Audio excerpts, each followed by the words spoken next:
நித்யானந்தாவை மரத்தை வச்சு நீக்கியாச்சு. நித்யானந்தாவை நியமித்தது நீதின சன்னிதானம்.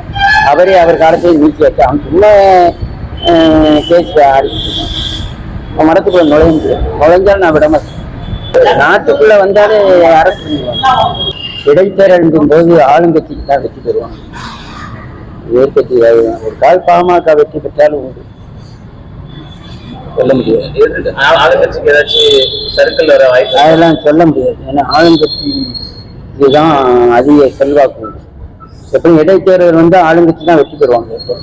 அது கண்ண அது இங்கு பார்க்கவே தேவையில்லை. ஆளுங்கட்சி தான். நானும் ஓட்டு போடுறேன். ஜனநாயக நாட்டில் நான் ஓட்டு போடுறேங்க சொல்லக்கூடாது. ஒரு கிறிஸ்டின் சொல்றாங்கல்ல, எஸ்ரா சர்க்குன்னு வந்து சொல்றாரு, அவர் சொல்றாரு இல்லையா?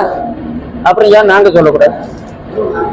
நாங்க சொல்லாம தான் என் தமிழனை கொத்தி கொள்ளுவை கொலை பண்ணுவே நான் பார்த்துக்கிட்டு இருக்கேன். நானும் தமிழ்நாட்டில் இருக்கேன். நானும் தமிழன். நானும் வந்து ஓட்டு போடுறேன். எனக்கு ஓட்டு உரிமை இருக்கு. ஜனநாயக நாட்டில் இருக்கு, எனக்கு உரிமை இருக்கு. என் தமிழனை குத்திட்டு கொலை பண்றான், அவன் ஜெயிக்கானு எனக்கு வருத்தத்துல சொல்ல மாட்டேன்னா சொல்லத்தாண்டி ஜனநாயக நாட்டில் ஆன்மீகவாதி அதெல்லாம் சொல்லக்கூடாது. எனக்கு ஓட்டு உரிமை இருக்கு, நான் ஓட்டு போட்டிருக்கேன்.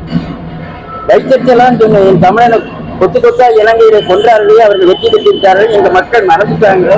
அந்த தேசத்தை மாத்திரம் தெருவா போட்டுனாலும் வெற்றி பெற்ற மாட்டாங்க. நானும் பார்த்துட்டு நானும் தமிழன் தானே, நீங்களும் தமிழர்கள் தானே, அதுக்காக சொன்னேன்.